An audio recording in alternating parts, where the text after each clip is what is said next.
The stars were still clinging faintly to the Roman sky when the silence of the atrium breathed with the scent of oil and marble dust. And somewhere behind the heavy drapes of a senator's bedroom, Rome exhaled.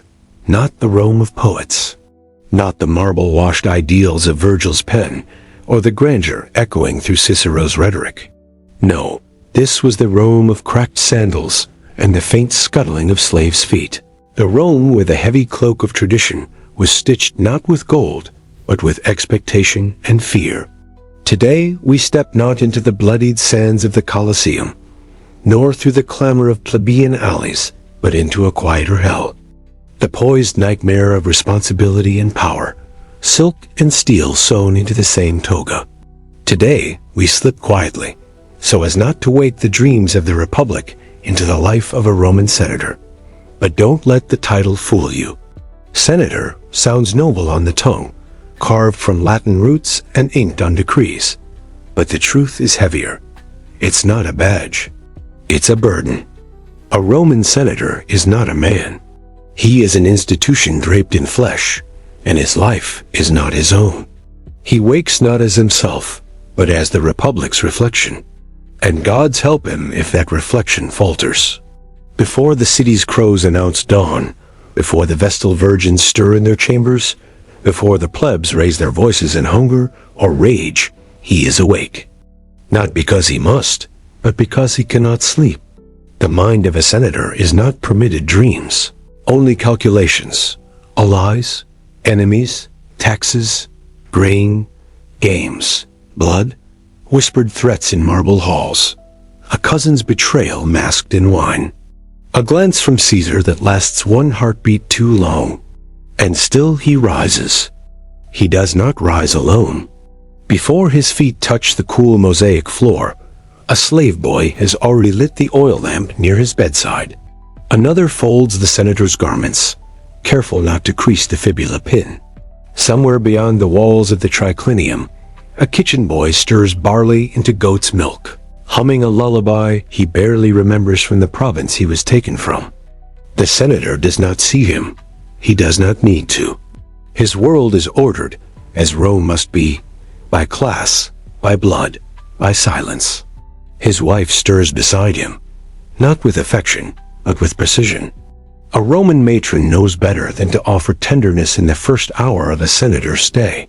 Her place is not in his thoughts, only in his optics. Her loyalty is her dowry. Her grace is a weapon she keeps sheathed in social gatherings, ready to slice with a smile. She says nothing, neither does he. Words are not for the early hour. The first light belongs to gods and ghosts. When he bathes, he does not scrub with the joy of rejuvenation. He is not a man washing his flesh, but a soldier donning invisible armor. He purifies. With oil, with ash, with whispered prayers to Janus for clear decisions, to Jupiter for unshakable presence, not because he believes, but because everyone is watching, even when they're not in the room. And belief in Rome is often less about faith than about performance. He dresses slowly, not out of vanity, but gravity. The white of his tunic must gleam like untouched snow. The purple stripe, ah, yes, the broad stripe of the latest clavis must be straight, like the spine of the Republic he pretends to support. A wrinkle is not just fabric. It is weakness. It is gossip waiting to be served with olives at someone else's atrium. So he smooths it. He always smooths it. Outside, the domus breathes to life. Slaves shuffle silently with amphory. Scribes gather near the entrance, with scrolls curled tight like secrets. And somewhere a daughter is being scolded for letting her tunic drag too close to the fountain. He does not hear this. He cannot afford to. His life is composed of selective deafness. There are too many cries in Rome to listen to them all. You'd go mad trying. Breakfast is not a meal. It is a ritual. The senator eats for form, not hunger. Bread, cheese, watered wine, a few dates. Each bite is calculated. Not too much, not too little. Indulgence is for the Gauls. Temperance is for Rome. And still, The tension in his jaw says he is not thinking of dates or cheese. He is rehearsing. Debates, names, motions, vetoes, pleas, backroom promises, thinly veiled threats. Rome is a theater, and the Senate is its darkest, most delicate play. He does not speak during breakfast, but a messenger whispers in his ear. Something about Crassus. Or was it Pompey? Maybe Caesar. Names blur when ambitions align. He nods, just once, then waves the boy away. Behind every nod is a new game of chess, and every move he makes must be invisible until it isn't. As he steps beyond the doors of his home, his sandals kiss the threshold with a subtle finality. This is not a man going to work. This is a man marching into a war of smiles and ink. Every alley he passes holds a secret. Every statue watches him with lifeless judicial eyes. Every beggar that dares whisper his name might be a spy in disguise. Every friend might already have sold him to ambition. Still he walks, because that is what senators do. Because Rome doesn't care if you're tired. Because the Republic needs its ghosts in human skin. And as the sun spills over the rooftops, leading light across marble and mosaic, the day truly begins, not for Rome, but for the man who must carry it on his back and pretend it weighs nothing. He must be many things: stoic, fierce, gentle, ruthless. He must argue like a philosopher, scheme like a banker, smile like a liar, and kneel like a patriot. He must be the very image of virtue while navigating a system rotting beneath his feet. And above all, he must remember, Rome does not love her senators. She tolerates them, uses them, breaks them, and when they are no longer needed, she forgets them with terrifying grace. But not today. Today, he still walks. Today, he still breathes. Today, we follow, quietly, closely, carefully. Because a Roman senator's day is not made of hours. It is made of choices, and every choice echoes louder than any sword. So then, shall we begin? The sun in Rome does not rise. It claims, and when it spills down the rooftops, it does not ask permission. It touches senators and slaves alike, with no regard for rank, history, or ambition. But while others may bask or curse the light, a senator must master it. Even the sun, in his world, is not celestial, it is political. His shadow must fall just right on the cobblestones, his figure framed not by the heavens, but by the eyes watching from shaded windows and temple steps. Because in this city, perception is more permanent than marble. He walks, not slowly, but never rushed. A senator does not run. Even if fire cracks behind him, even if betrayal whispers too closely in his wake, he walks. Measured, deliberate, the gait of someone who pretends the world is still held together because he wills it so. His robes brush the dust of the Via Sacra with quiet contempt, the kind only old power can afford. Not pride, no. Pride is too sharp. This is something older, something duller. Like an iron coin rubbed thin by too many exchanges, he walks with the weight of currency, worn smooth by decades of negotiation. 2 lictors flank him, not out of fear, but out of form. Their fasces glint with the morning light, bundled rods and the embedded axe peeking from the center, a reminder that behind every speech lies a punishment, and behind every policy, a price. The people he passes part like breath through fog, not vanishing, just momentarily displaced. They don't fear him, but they recognize the theater. And Rome, more than anything, respects a good performance. A fruit vendor glances up, eyes narrowing, not in hatred. In memory, he's seen this man before. Argued in favor of a tax that crushed his cousin's orchard. He doesn't spit. That would be uncivil. Instead, he offers a fig slightly bruised. A message wrapped in sweetness. You've harmed me, but I remember. The senator nods, takes no fig, offers no coin, walks on. Behind him, silence follows like an obedient dog. This is the hour before the Senate convenes, and every step toward the Curia is a rehearsal, not for words. He already knows what he will say. That was decided last night, somewhere between a whisper and a sleepless groan. No, he rehearses presence. The tilt of the chin, the blink before a nod, the pause before a name is spoken. He knows that in Rome, victory is not secured by truth. It's secured by control, of voice, of gesture, of gaze. And every senator worth his salt and God's know there is enough salt to drown in knows how to weaponize stillness. As he approaches the forum, the city grows louder. Not in volume, but in expectation. Stone speaks here. Statues loom like accusations chiseled into permanence. The Temple of Saturn towers like a priest with no mercy, and the Basilica Julia waits with its fractured colonnades, broken teeth of a once mighty jaw. And beneath all of it, voices, too many to count. Merchants bargaining, orators posturing, foreigners whispering in languages that slither down alleys. A symphony of purpose and poverty. And threading through it, the senator. He sees familiar faces. Some nod, others avert their eyes. All understand the rules. This is not the place for honesty. This is the marketplace of impressions. What is said aloud here is less important than what is implied with a twitch of the brow or the deliberate shift of a toga hem. At the steps of the Curia, he pauses. He always pauses.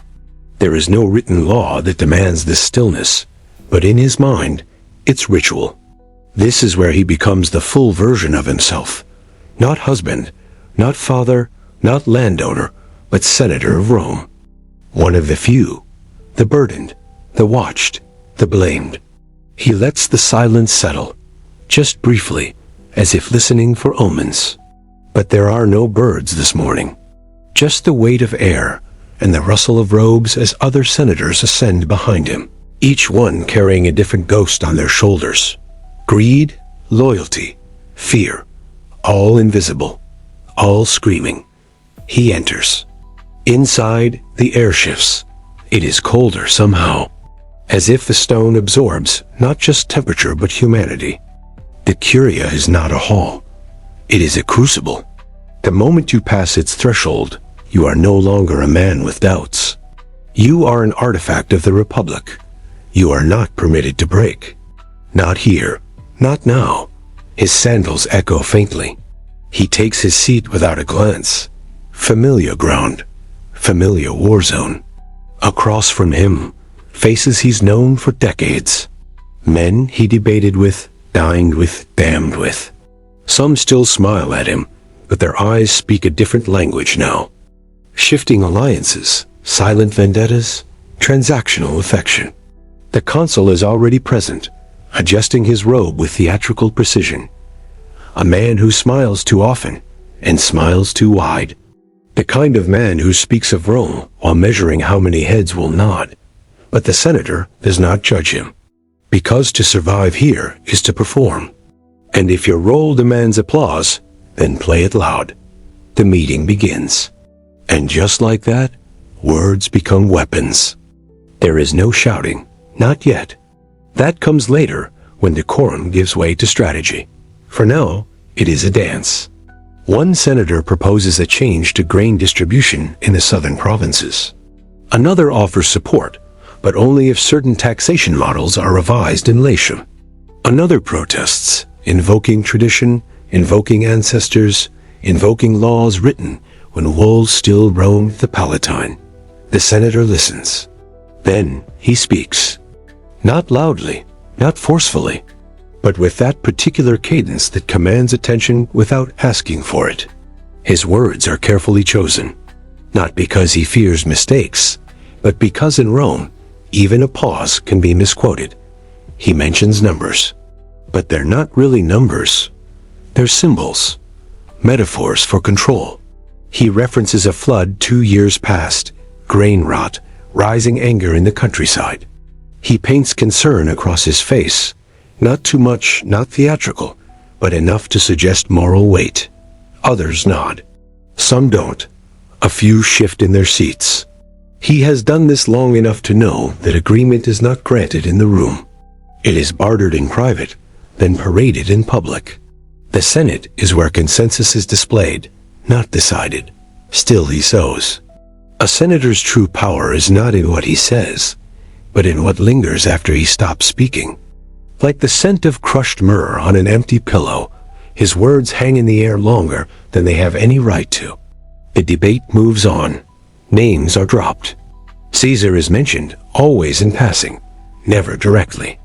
A shadow too large to ignore, too dangerous to engage. The senator notes it.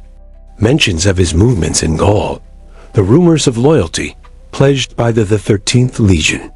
But no one confirms, no one denies. They circle the flame, hoping not to burn. There is tension now. It creeps like ivy across the chamber walls. The Republic is unwell. Everyone knows it. But no one wants to be the one to say the word. Civil war, treason, collapse. These are not terms spoken in marble rooms. These are curses muttered in alleys, in taverns, behind hands. The senator shifts slightly. He knows this cannot last. But that is not for today. Today, he must vote. On a law he does not fully support, proposed by a man he does not fully trust, but supported by affection he cannot afford to offend. He raises his hand, and just like that, the lie continues. Because in Rome, truth is not what is right. It is what survives. And senators, those marble-blooded men with purple stripes and weary hearts, they do not speak truth. They maintain balance. Even if that balance is built on loans. The session ends not with resolution, but with exhaustion. Scrolls are gathered. Decrees copied. Voices fade. But the real work has not even begun. Because the forum waits. And behind its pillars, behind its polite smiles, behind its well-oiled politics, the wolves are already circling. But he knows this. He has always known. And he is ready. Because he must be. Because if he falters, even once, the Republic remembers. And the Republic forgets, with the same breath. Rome does not rest when the Senate disperses. It inhales, quietly, as if holding its breath, waiting to see where the senators will go, who will turn left toward the Basilica Aemilia, who will vanish behind the columns near the Temple of Castor and Pollux. Because in this city, departures speak louder than speeches. And the most dangerous conversations are the ones that begin after the applause ends. The senator does not return home. He does not break fast a second time, does not sit under the shade of his own garden, does not grant himself even the illusion of rest. Because today, like all days, what matters most is not the law, but the arrangement. And arrangements do not happen on the Senate floor. They happen elsewhere, in courtyards, in arcades, in the corners of temples, where gods are blind and human ambition is most audible. He walks again. This time, the steps are quieter, not slower, but softer, as if the marble beneath him is no longer stage, but battlefield. The curia is where men posture, but the peristyles and shadowed halls, that's where they plot. Behind a column carved with the fading image of a triumph long past, a man waits. Not a friend, never a friend. Rome is allergic to friendship at this level. The man is dressed in simple tunic, no lictors, no fasces, no attendants. But the simplicity is a lie. He controls grain shipments from Sicilia, which means he controls hunger, which means he controls riots before they begin. Which means the senator listens. They don't greet each other.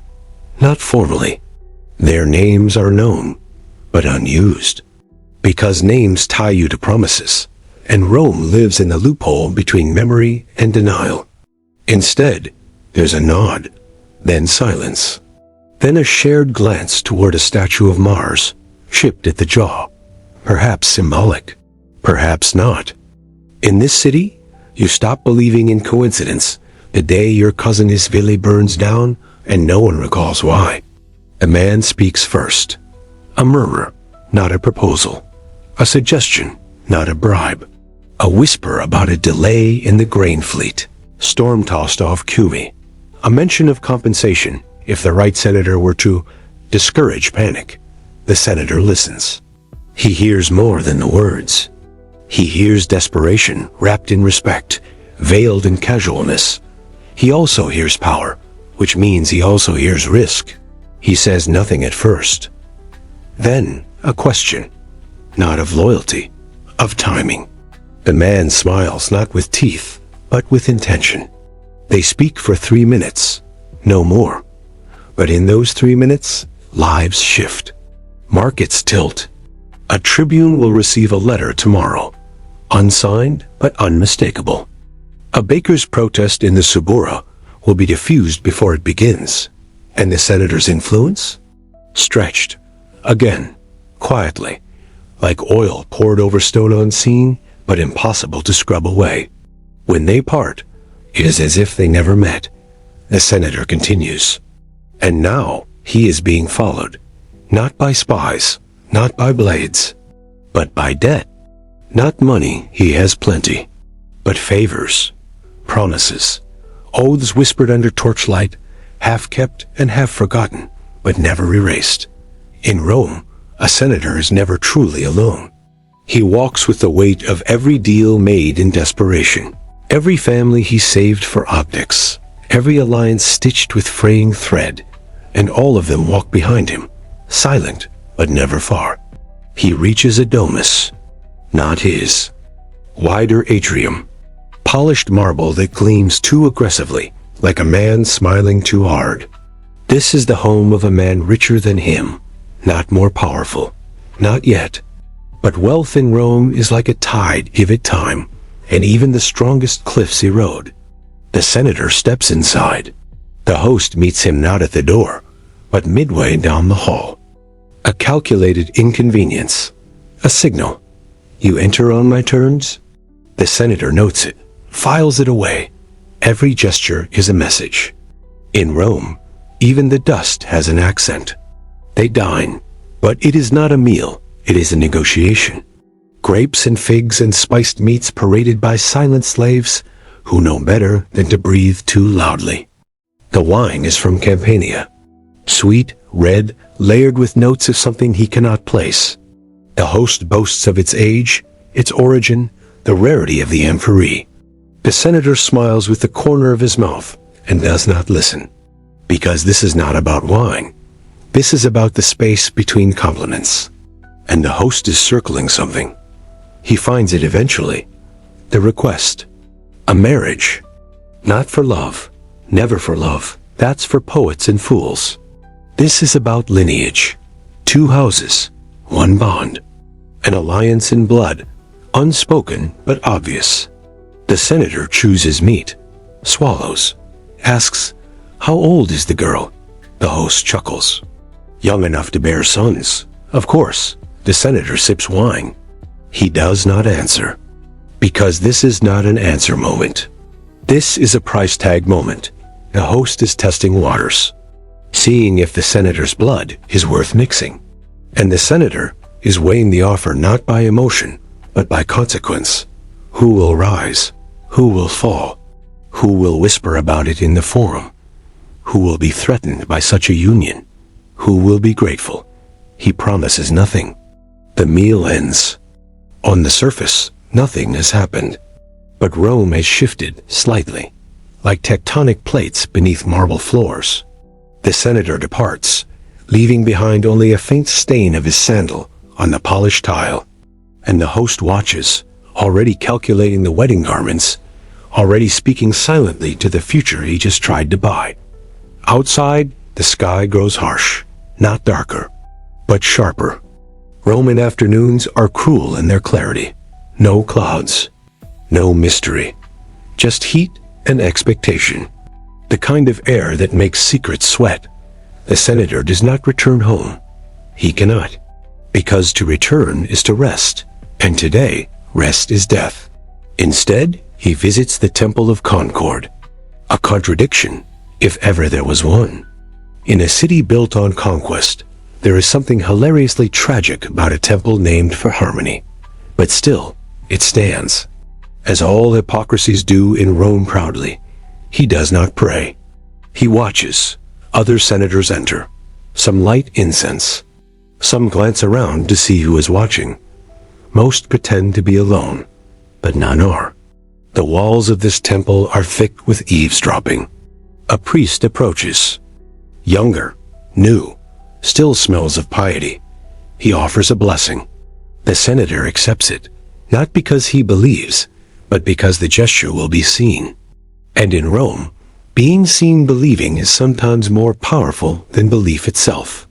The priest whispers something, a proverb, a lesson. The senator files it away, but does not keep it. He has no space left for gods. He steps out again. The air is thicker now. Or maybe it's just the weight of the day gathering in his bones. The crowd shifts differently now. Not around him, but toward him. Eyes linger longer. Bows are lower. Greetings more careful. He has been seen, somewhere, by someone, and something has changed. Perhaps it was the vote earlier. Perhaps the conversation with the grain merchant. Perhaps word of the proposed marriage has already leaked. Rome is faster than rumor. It is rumor. He walks on. And behind him, the forum whispers. He returns home late, not sunset, not yet, but close enough that the shadows have begun to stretch their fingers like thieves across the city's edge. The villa is quiet. Too quiet. Something is wrong. Not obvious, but felt. A shift in the silence. He steps into the atrium. The water in the fountain is still. A slave averts his gaze too quickly. A scroll is left on a bench, not rolled, but open, half-read. He narrows his eyes. Reads the seal. A name. One he had hoped not to see again. The message is short, but it speaks loudly. A debt. Not gold, but loyalty. Owed, and now called in. He exhales, of course. He should have known it would come eventually. Rome never forgets. It only waits. And now, the senator must choose. Fulfill the debt and lose favor elsewhere. Or delay and risk everything. He sits, not on a cushion, not on a chair, but on the cold marble step beside the fountain. The air tastes of copper, and for the first time in years, he feels tired. Not sleepy, tired, because even titans grow weary, even marble cracks. And sometimes a senator forgets he is still a man. But he does not rest. He cannot. Because somewhere in the city, another senator just made a decision. And every decision made in Rome is a domino falling faster than the man who set it in motion. He stands again, shoulders straight, face unreadable. And just like that, he becomes Rome again. Because a senator is never allowed to fall. He is only allowed to delay the moment he does. Power does not always scream. Sometimes it smiles. Sometimes it reclines under silk canopies, with pomegranates bleeding quietly into silver balls. Sometimes it arrives on a litter carried by 8 men, scented with imported perfume from Alexandria, fanned by slaves who have forgotten the sound of their own names. Power is not always sharp. Sometimes it is soft, so soft, it suffocates without bruising. The senator knows this. That's why he's here. Not in the curia, not in the temples, but in a private garden, just outside the Palatine Hill, behind walls that don't belong to any god, but to a man richer than most deities ever dreamed of being. A man whose coins speak in places senators cannot. A man who never had to lift a sword because his tongue is sharper. A man without a title, but with influence so thick, even Caesar once paused before shaking his hand too tightly. This is not a meeting.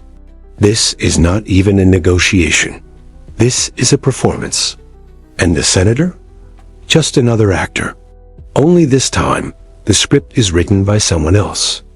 The garden is beautiful. Of course it is. Wealth always buys beauty, even if it does not understand it. Cypress trees lean like eavesdroppers over the marble benches. A peacock, too bright for this fading afternoon, struts with arrogance only a useless creature can afford. There are fountains here that run not with water, but with attention. Because everything in this garden exists for one purpose, to remind visitors they are not in control. The senator waits. He is offered wine, not the local kind.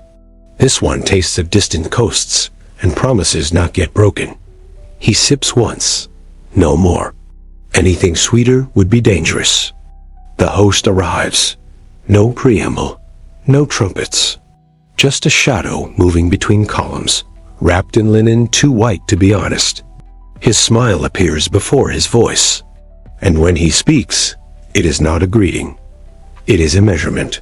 I thought you would have sent someone in your place. The senator does not answer right away.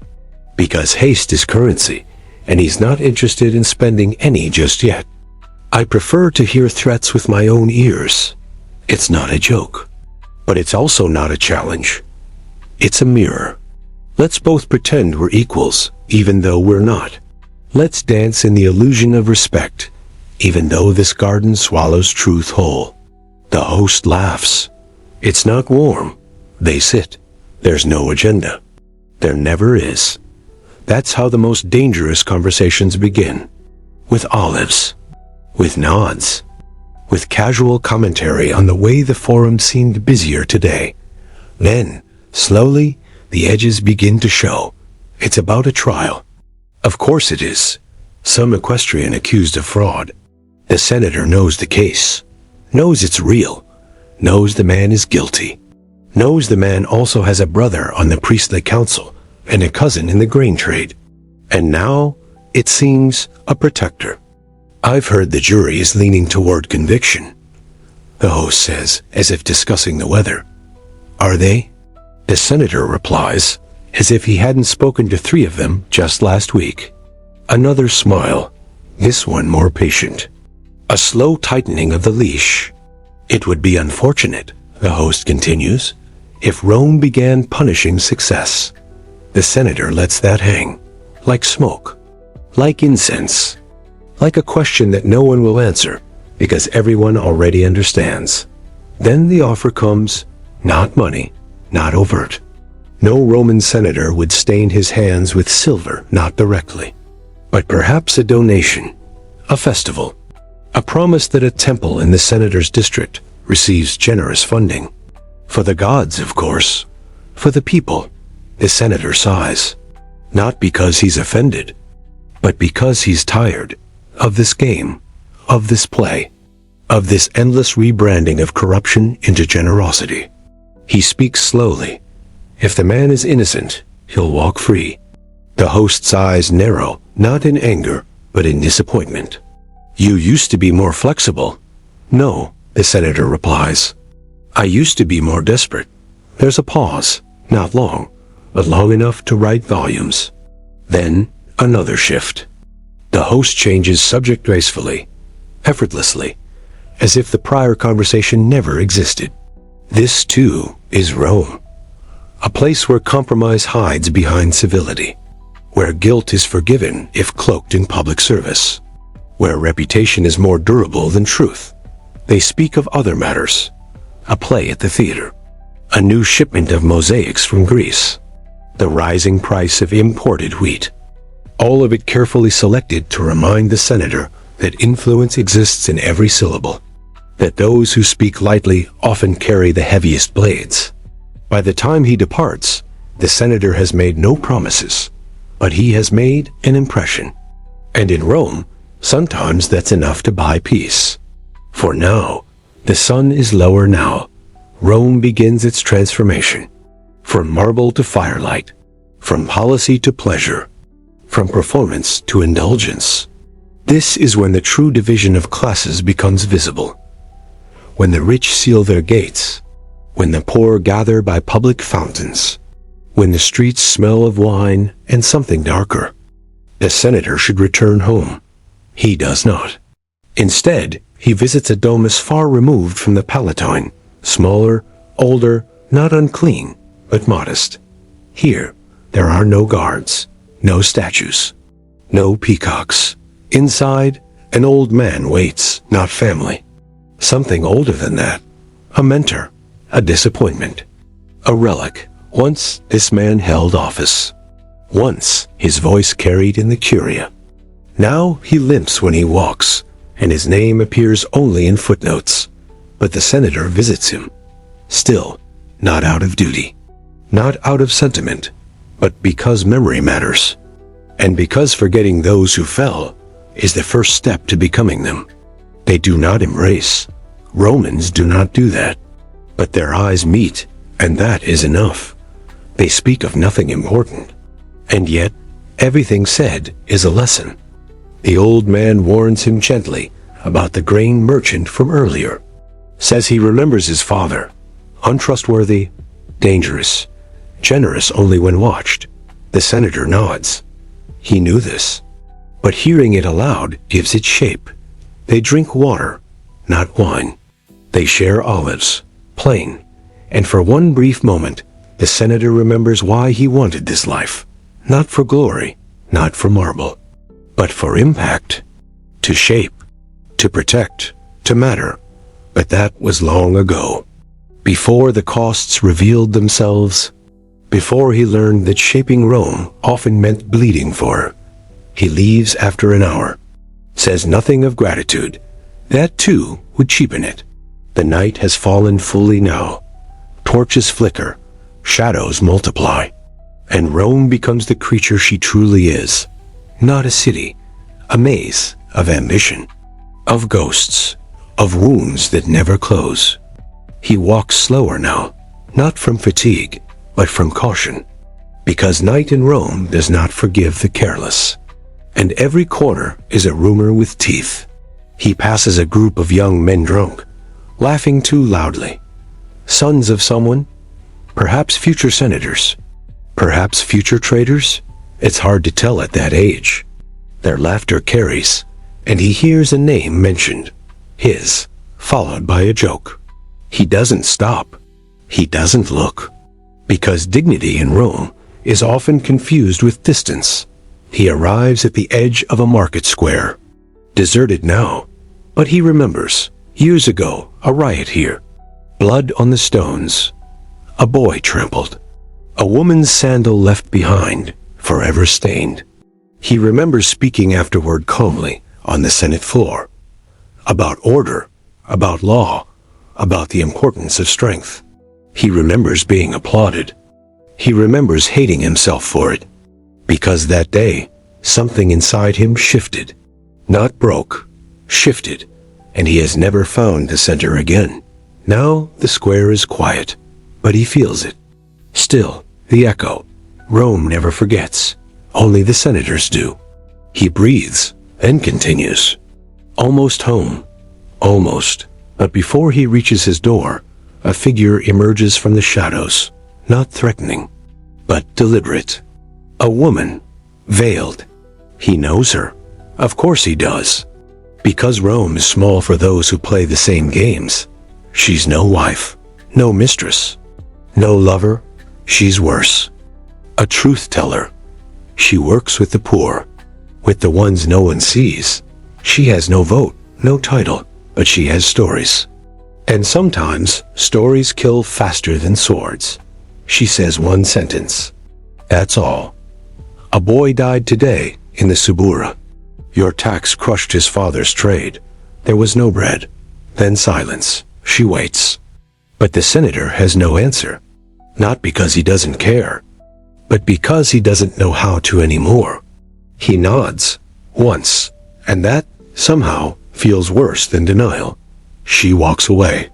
He enters his home, not proudly, not defeated, just aware of how many layers Rome demands, of how many masks a man must wear before forgetting which was his own face. And as he sits down, finally, in the dark of his own chamber, the silence is deafening. Not peaceful, just full. Of all the things he did not say, and all the things he knows he'll say tomorrow, because the day will come again. The forum will fill again. The smiles will sharpen. The knives will stay hidden, and he will rise. Again, because senators don't rest. They rehearse, even when no one is watching, even when no one remembers. There is a silence in Roman homes that does not exist in the rest of the world. It is not the quiet of peace, nor the hush of luxury. It is the pause between performances, the backstage lull where masks are hung and flesh begins to ache. A senator's home is not his sanctuary. It is his dressing room. And as the door closes behind him with a whisper softer than betrayal, he exhales not with relief, but with the certainty that his real audience has just changed. The atrium is dim now. Lamps flicker with just enough oil to keep the shadows long. The senator walks past them like a ghost, returning to the place where it once lived. A slave approaches with the usual questions: food, bath, wine, but the senator waves him off. He is not ready to be served. He is not ready to be cared for. He is not ready to pretend that comfort can undo the day's wait. He walks instead to the peristyle, to the garden that pretends to be private, even though he knows it isn't. He knows that behind the walls, someone always listens. A wife, a servant, a child. Rome's greatest trick was not conquest. It was surveillance masquerading as family. The night air has cooled slightly. Cicadas hum, unaware of politics. The senator sits on a stone bench, carved by a craftsman long dead. His fingers trace the grooves, not because he admires the work, but because his hands need something to do besides tremble. He does not call it fear. Senators are not allowed to name their fear. Instead, they call it concern. They call it strategy. They call it fatigue. But fear no. That word belongs to soldiers and poets. From inside, footsteps. Measured, not rushed. His wife. She does not speak until she's close. That is their agreement. Never interrupt his silence unless he breaks it first. Tonight, he doesn't. So she waits. And then, finally, he speaks not to her, but to the air between them. He's asking for more than protection now. She knows who he is. There's no need for names. Names are too loud. Names belong to the forum, not to gardens. She sits beside him, not touching, not intruding, but near enough to matter. And will you give it? She asks. The question is simple. The answer is not. I don't know, he replies. And for a moment, the truth hovers between them like a coin that refuses to land. She looks at him not as a wife, but as something older, something colder. The Roman concept of marriage was never about love. It was about legacy, about alliances. But over time, something stranger had grown between them. Not affection, not quite respect. Something forged in shared silence and mutual endurance. A familiarity too deep to explain, too brittle to name. She reaches for a fig from the plate nearby, breaks it, eats half, and offers the rest to him. He takes it, because Rome may have stolen many things from him, but not manners. They sit like that for a while, two actors, off script, unsure if the audience has left or simply shifted seats. Then she speaks again. You cannot keep carrying on it. He does not respond, because what she says is true. And because truth tastes bitter, even when spoken softly. Instead, he changes the subject, not because he wants to, but because he must. The younger one, our son, he says, and there is a pause that contains years, was asking questions. About what? About me. About what I do. About why it matters. A soft exhale from her lips. Did you tell him? No. Why? Because I didn't know how to lie to him. And there it is again. That fracture. That small, sharp break between what is and what must appear to be. A senator's son is supposed to inherit duty. But what happens when the father no longer believes in its shape? She says nothing, because what can she say? She knows the cost of duty. She wears it every day in the way she smiles at women she despises, in the way she praises children she pities, in the way she nods politely when husbands speak nonsense louder than sense. They were both carved by Rome, molded by its heat, shaped by its expectation, but not saved by it. Never saved. He stands, not out of resolution, but because stillness has become unbearable. And then, from deeper in the house, a voice, light, curious, too innocent for marble walls. Father, the boy, 12 years old, almost tall enough to forget his place, almost clever enough to know the game, almost old enough to pretend. The senator turns. His son enters the garden, hair still damp from a recent bath, eyes wide not with wonder, but with something more dangerous. Hope. I heard you return, the boy says. I did, the senator replies. The boy hesitates. Can I ask something? The senator glances at his wife. She nods once, then leaves without sound, like a servant trained in vanishing. Now it is just them, father and son. Rome and what remains of innocence. The boy steps closer. Do you ever lie, father? The senator looks at him, and something in his chest crumbles, not because of the question, but because of how long he takes to answer. Yes, he says at last, but only when it's necessary.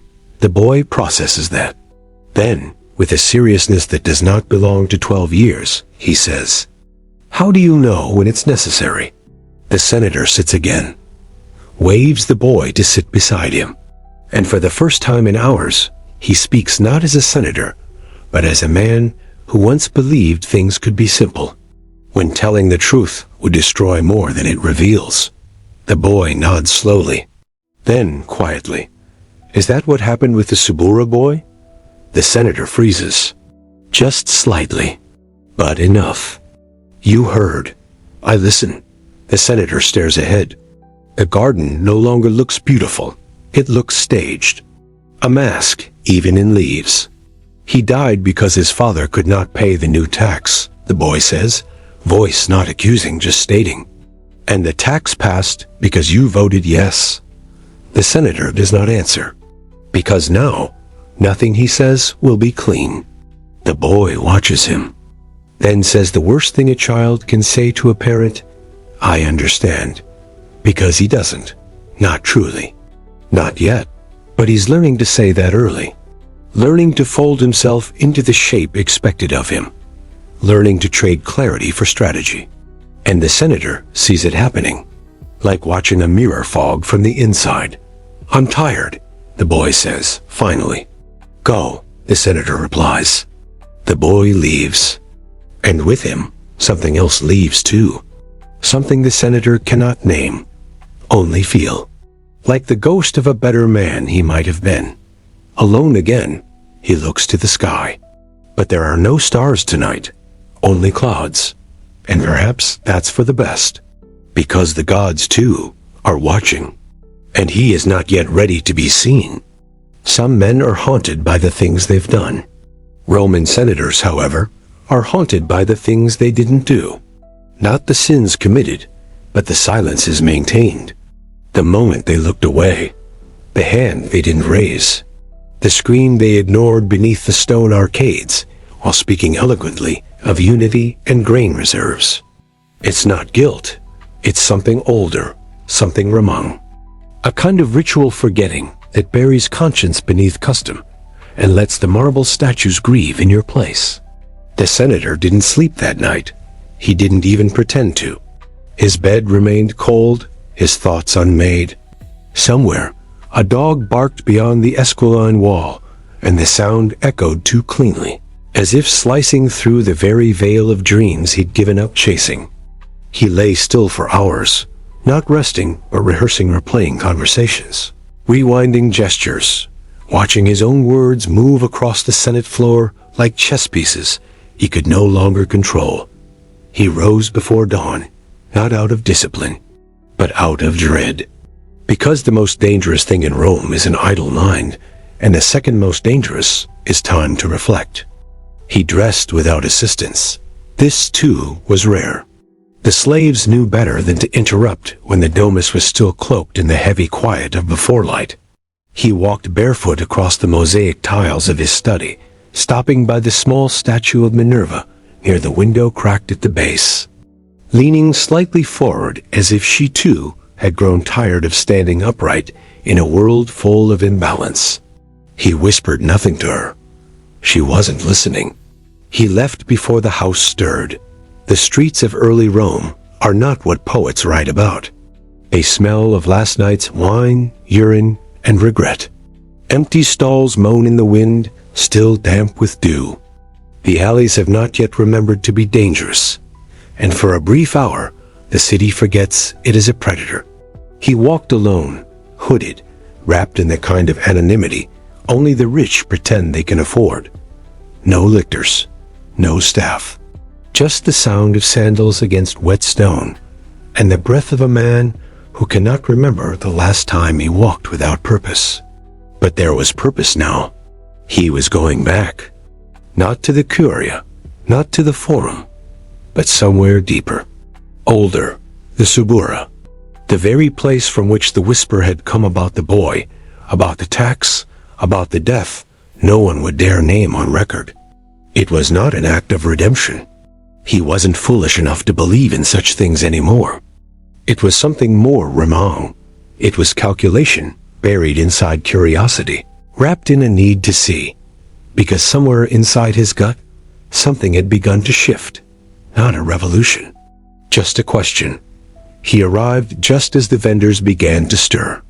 The Subura never truly slept, but it paused, occasionally, like a drunk catching his breath before another story. He walked past broken doorways, mosaic-less walls, faded murals of gods no longer worshipped with conviction. Children darted between crates, their laughter too sharp to be innocent. A woman stirred a pot with one hand and slapped her son with the other, and the senator couldn't decide if the gesture was more maternal or military. He didn't belong here. That much was obvious. Even in plain wool, even hooded, he smelled of marble and clean water. But the people didn't stop him. They didn't speak. They looked. That was worse.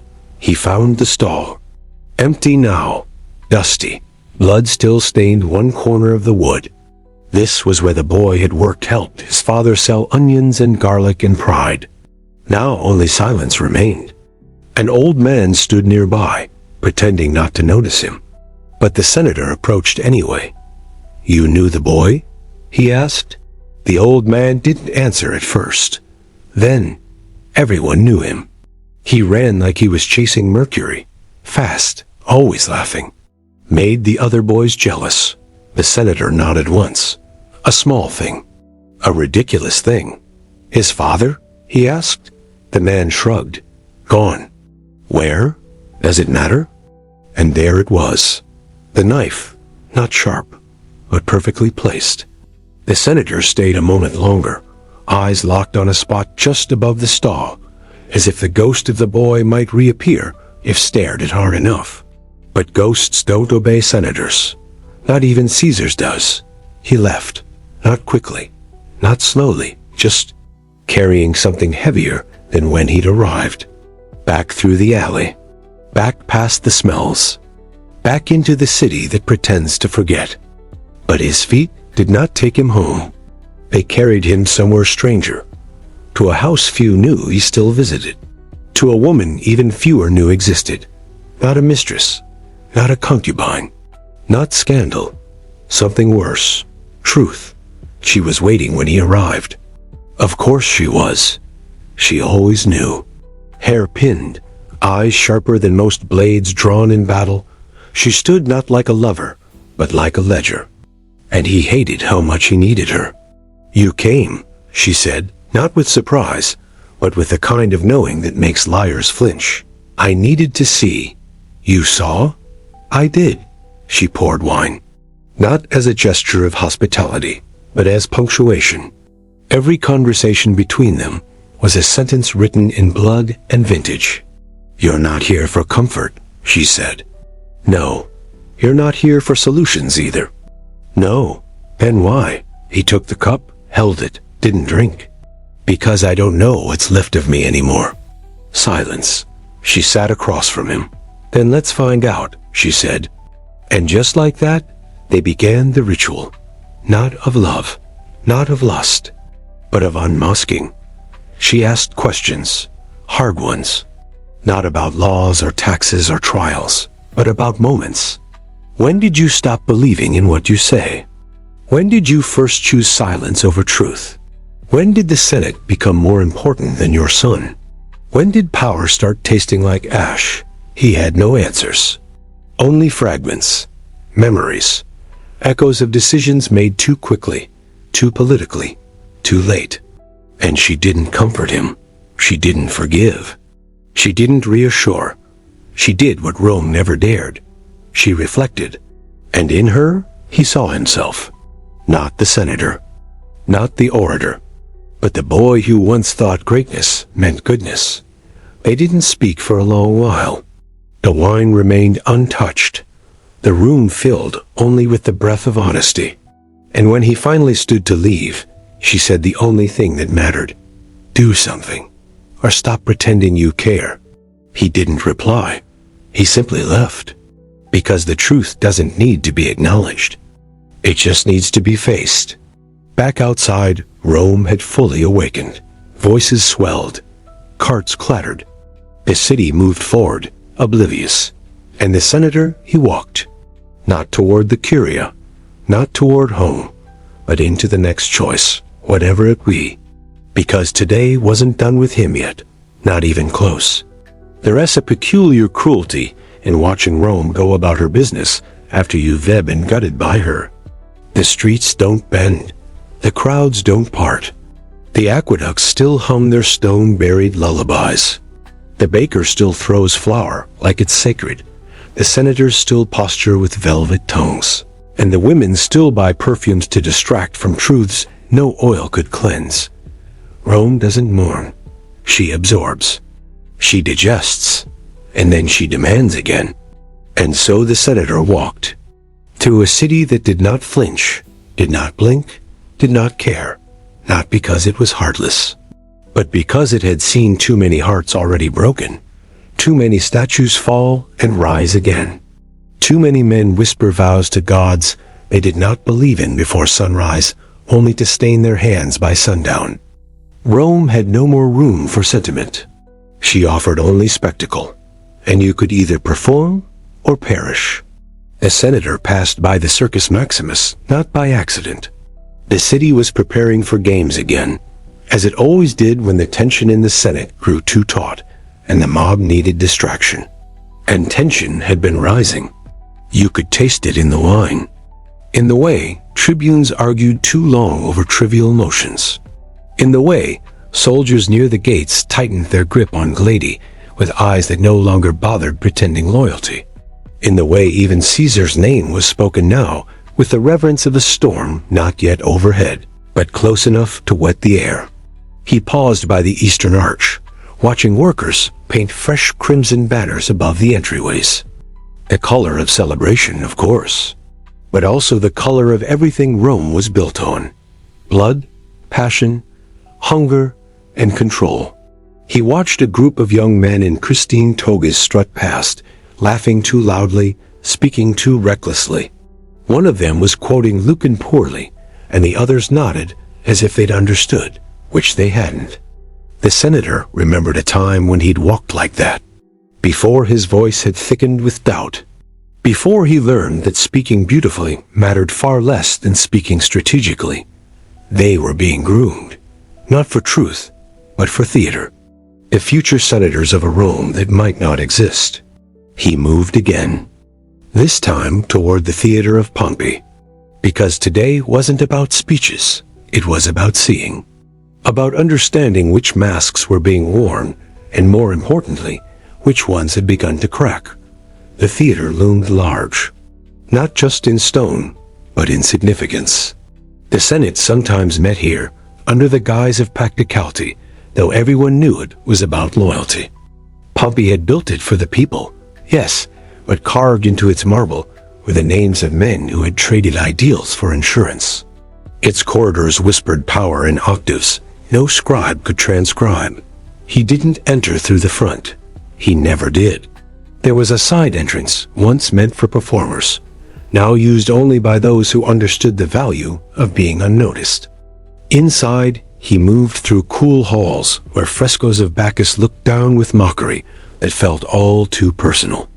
And then, from a shadowed vestibule, he saw them, the men who mattered, standing in a semicircle, not speaking yet, merely existing, waiting for the game to begin. Cicero was there. Of course he was. Speaking to no one, but gesturing like every sentence was a gift from Olympus. Brutus stood still, arms crossed, eyes narrowed, not with anger, but with philosophy sharpened into suspicion. Cassius paced. That was his way. He thought best while moving. Octavian, too young to speak, but not too young to be watched, lingered on the fringes like a prophecy with a pulse. And then him. The one Rome had begun to orbit like a second sun. Caesar, not in armor, not in laurels, just a man. But that was the danger. He had made simplicity a weapon. Where other men adorned themselves with symbolism, Caesar wore inevitability like a second skin. He didn't have to convince. He was, and the room knew it. The senator did not approach. He observed. Because sometimes the most powerful position is the one just beyond reach. He watched the way men leaned when Caesar spoke.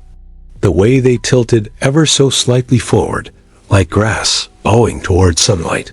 He watched the ones who pretended disinterest, their stillness too deliberate, their silence too loud. He felt sick, not with fear, with recognition. He had done the same.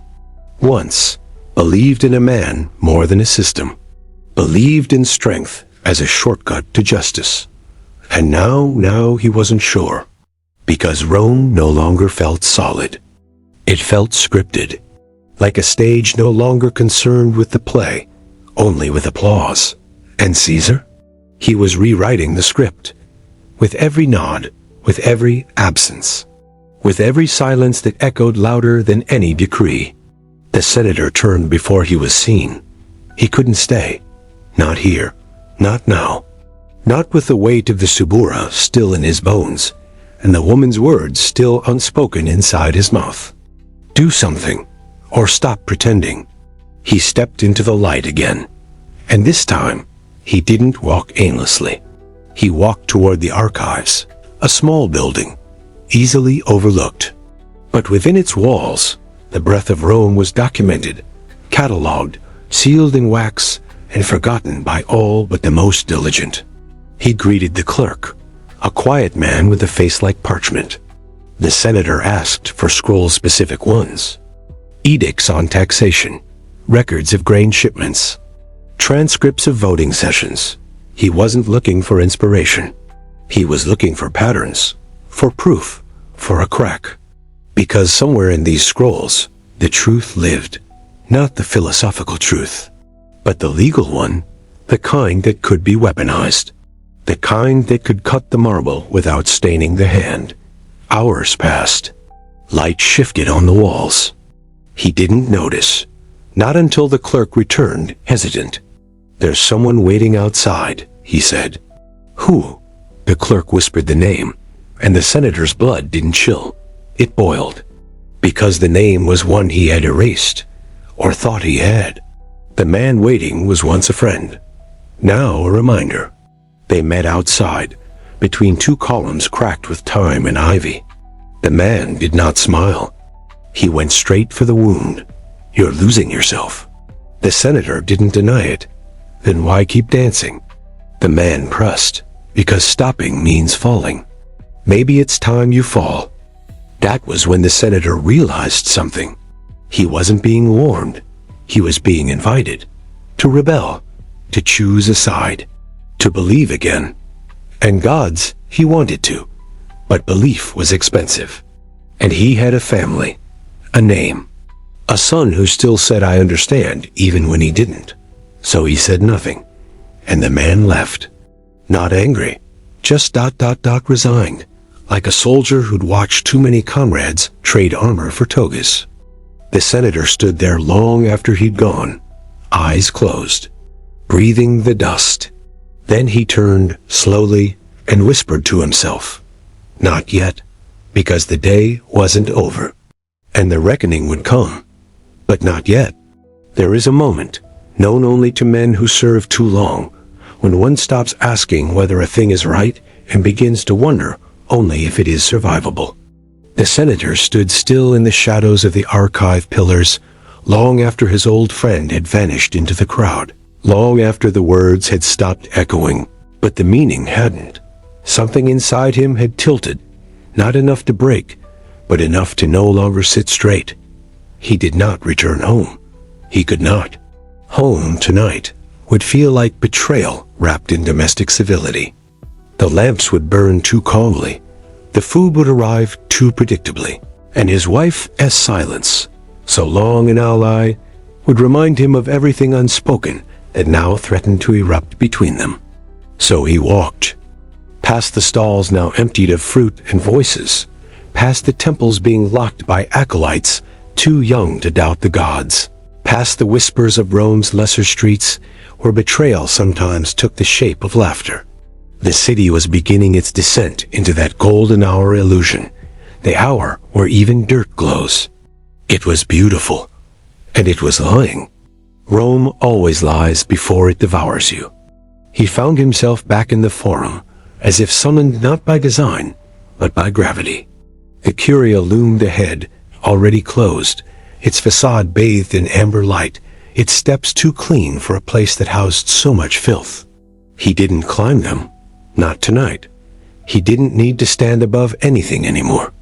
Instead, he walked its perimeter, slowly, as one might walk the edge of a grave before choosing to fall in.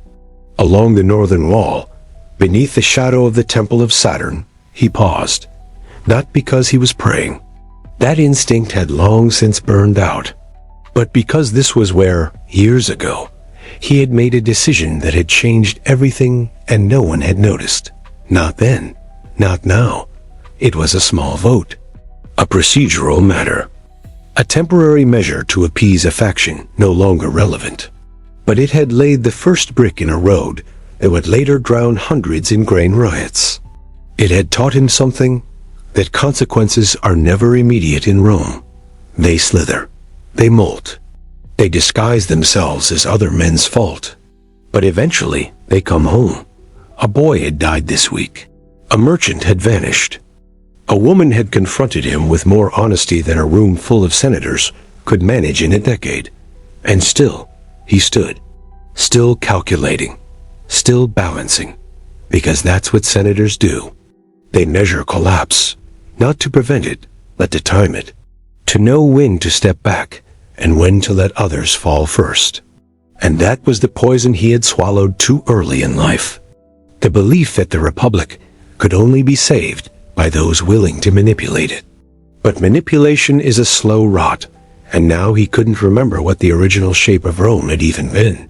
Footsteps behind him, not hurried, not cautious, familiar. He turned before the voice arrived. It was his wife. Cloaked, unaccompanied, of course.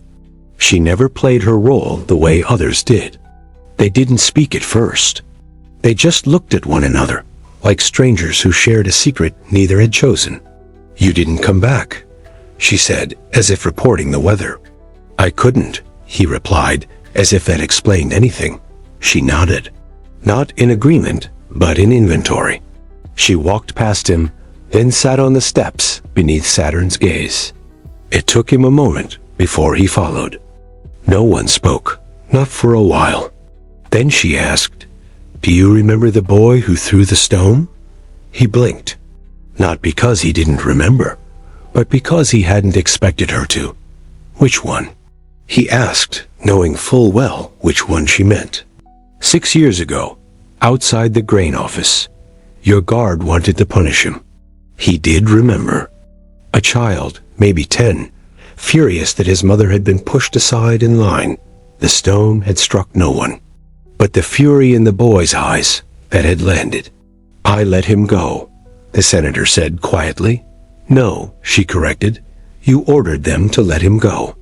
That's not the same thing. He exhaled. She wasn't accusing. She was remembering. I thought, he said, it would be a lesson in mercy. She turned her head. It was. For you. And suddenly, the steps beneath him felt colder than stone had any right to be. She leaned forward, elbows on knees. I spoke to his mother, she said. That stopped him. She still remembers. She said you looked tired. That's how she knew you wouldn't let them kill her son. He chuckled, without joy. That's not the legacy I was aiming for. It's the one you earned. He looked at her. And there was something new in her face tonight. Not judgment. Not distance. Just ... mirror. You can't keep watching everything fall and calling it duty, she said, not sharply, but gently. That made it worse. He knew she was right, but knowing changes nothing. Rome is a city built on men who knew better and did nothing. Because doing something required rupture, and rupture meant exposure, and exposure meant vulnerability. He stood, not defiantly, just ... upright. I don't know where to begin. She rose too, and said, then begin with who you were before you learned to survive. He didn't answer, but she didn't need him to. She left, and he remained there, under the dead eyes of Saturn, trying to remember the shape of a man he used to be. Not the senator, not the strategist, not the survivor, but the believer, the idealist, the fool. And somewhere deep within him, that man stirred. Barely, but it was a start. And Rome, after all, was not built in resolve. It was built in returns. There comes a moment, just before the city fully sinks into night, when everything softens. The noise, the posturing, even the buildings themselves seem to lean inward, as though Rome were about to whisper a secret. It is not peace. Rome does not know peace. It is something else. A pause. A heartbeat. The inhale before thunder. The senator stood on the edge of this breath, neither here nor gone, beneath a sky that had forgotten the sun ever existed. The stars were faint, like the Republic's promises present only if you squinted hard enough and ignored the clouds rolling in from the north. Around him, the city continued its unspoken ritual. Lamps were lit not for comfort, but to chase away the suspicion that darkness might finally be telling the truth. He hadn't planned to return to the rostra, not tonight, and yet here he was, standing at the foot of the platform where speeches were thrown like daggers into the crowd, where words were sharpened not by virtue but by volume. It had been weeks, no months, since he last stood atop that slab of history and opened his mouth with conviction, because lately his words had belonged to other men, to factions, to careful advisors who arranged syllables the way generals arrange troops, never for clarity, only for effect. But now there was no crowd, only torches and shadows, and the quiet awareness that silence too could be a kind of rebellion. He climbed the steps slowly, the stone worn smooth by centuries of ambition, and at the top he paused not to pose, but to remember, to listen to the ghost of his own voice, back when it still had shape. The first time he spoke here, his father had been watching. He hadn't spoken to the old man in the 3 years prior, but that day they met eyes. Just once, and that look had said more than all the scrolls in the archive. It had said, "You belong." But you don't yet understand what that means. Now he did. He understood too well. He stood there, above the empty forum, and he did the most dangerous thing a Roman could do. He told the truth, not aloud, not yet, but inside. He whispered it into the darkness that waited behind his eyes, that Rome was no longer led, it was managed, that the Senate was no longer a compass, it was a curtain, and that he had become fluent in the language of delay, of careful retreat, of noble inaction, and that fluency had cost lives. And something deeper, something less visible. The crowd didn't need to be present. He saw them anyway. In his mind, the boy from Subura, the woman who had called him out without raising her voice, his son, whose "I understand" still rang like prophecy, his wife, who had said more in 10 words than Cicero could manage in 1,000, the friend who had offered rebellion without raising a flag. They were all here, and so was he. The version of himself he had buried beneath layers of ceremony. And the thing about buried men? They rise if you give them air. He stepped down from the rostra, not because he had said enough, but because the saying would come later. He was not ready to speak, but he was ready to choose. That, at least, was something. He returned home just before midnight. The door creaked like a warning. The lamps were dim. The slaves had long since vanished into the parts of the house where names ceased to exist. He passed through the atrium like a man who had just survived a battle no one else had seen. In the tablinum, his son waited, awake, eyes steady, no scrolls, no toys, just waiting, as if he had known. "Did you find what you were looking for?" the boy asked. The senator didn't answer, because he hadn't found anything. He had uncovered, dug through layers of himself, and pulled out something too raw to name. Instead, he sat, and for once, the silence between them wasn't a gulf. It was a bridge. After a while, he spoke. "When I was your age, I thought being a man knowing the answer. And now?" the boy asked. "Now I think it means knowing when to ask better questions." The boy didn't nod. He didn't need to. He understood. And this time, the senator didn't wince at the word. They sat until the lamps flickered out, and still, the house held. The next morning would come. The Senate would convene. Caesar would be mentioned. Votes would be cast. The people would cheer or grumble or riot. The games would distract. The taxes would return. But so would he. Not as the same man, but as one who had, for the first time in years, remembered that power is not held. It is borrowed. From the people. From the gods. From time. And when it is returned too late or too carelessly, it devours not just the one who held it, but everything they touched. He would still wear the toga, still speak the language, still walk the halls, but the game was changing.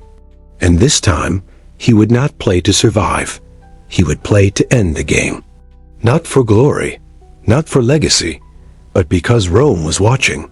And perhaps, just perhaps, it was finally ready to listen. The sun rises in Rome the same way, every morning, with quiet cruelty. It does not ask what the night cost. It does not care how many masks cracked under the weight of silence. It does not weep for the boys who didn't survive the alleys, or the women who watched husbands return as ghosts. It rises. It warms marble and mud equally.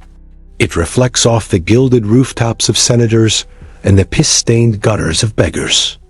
And it asks the same question it asked Caesar and Brutus and Cato and every man who ever believed Rome could be made to listen. What will you do today, now that you remember? The senator was already awake when the light touched the threshold. He hadn't slept, but it hadn't been restlessness this time. It had been something else. A kind of presence. As though he had finally begun to inhabit his own bones again. As though for the first time in decades, he was not moving through the city like a shadow shaped by other men's ambitions. No, he was still, awake, and terrifyingly alive. He stood in the atrium alone, wrapped in his senator's toga, not because the hour demanded it, but because he wanted the weight.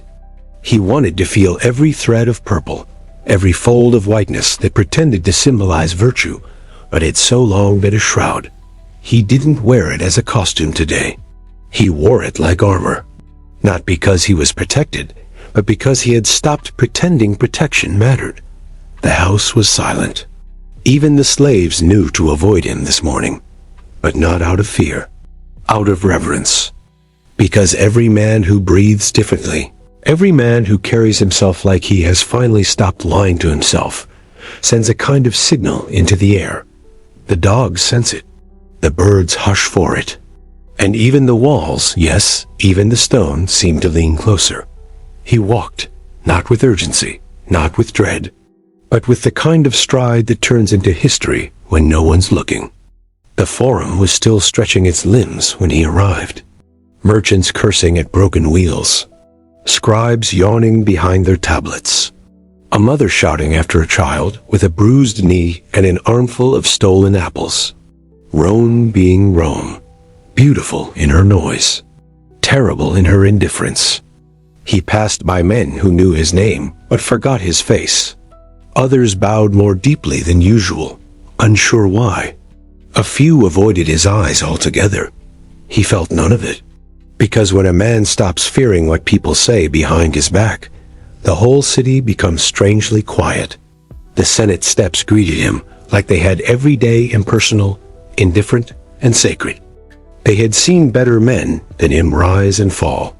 They had swallowed orators and traitors in equal measure. But today, they received him without protest. Inside, the curia was already beginning to fill. He did not go to his seat, not immediately. Instead, he stood at the center of the floor. Men looked. A few straightened. One cleared his throat, unsure if a speech was about to begin or a confrontation.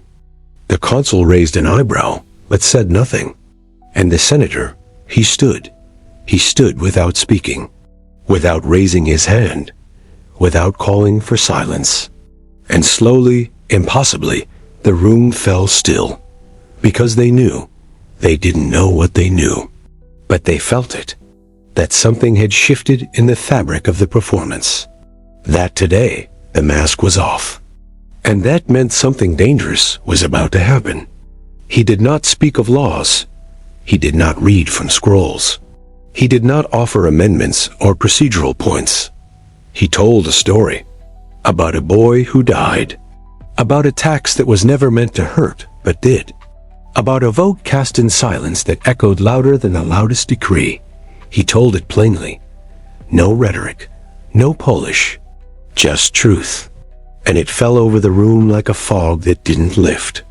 When he finished, no one clapped, no one stood, no one interrupted, because truth in that chamber was rarer than gold, and infinitely heavier.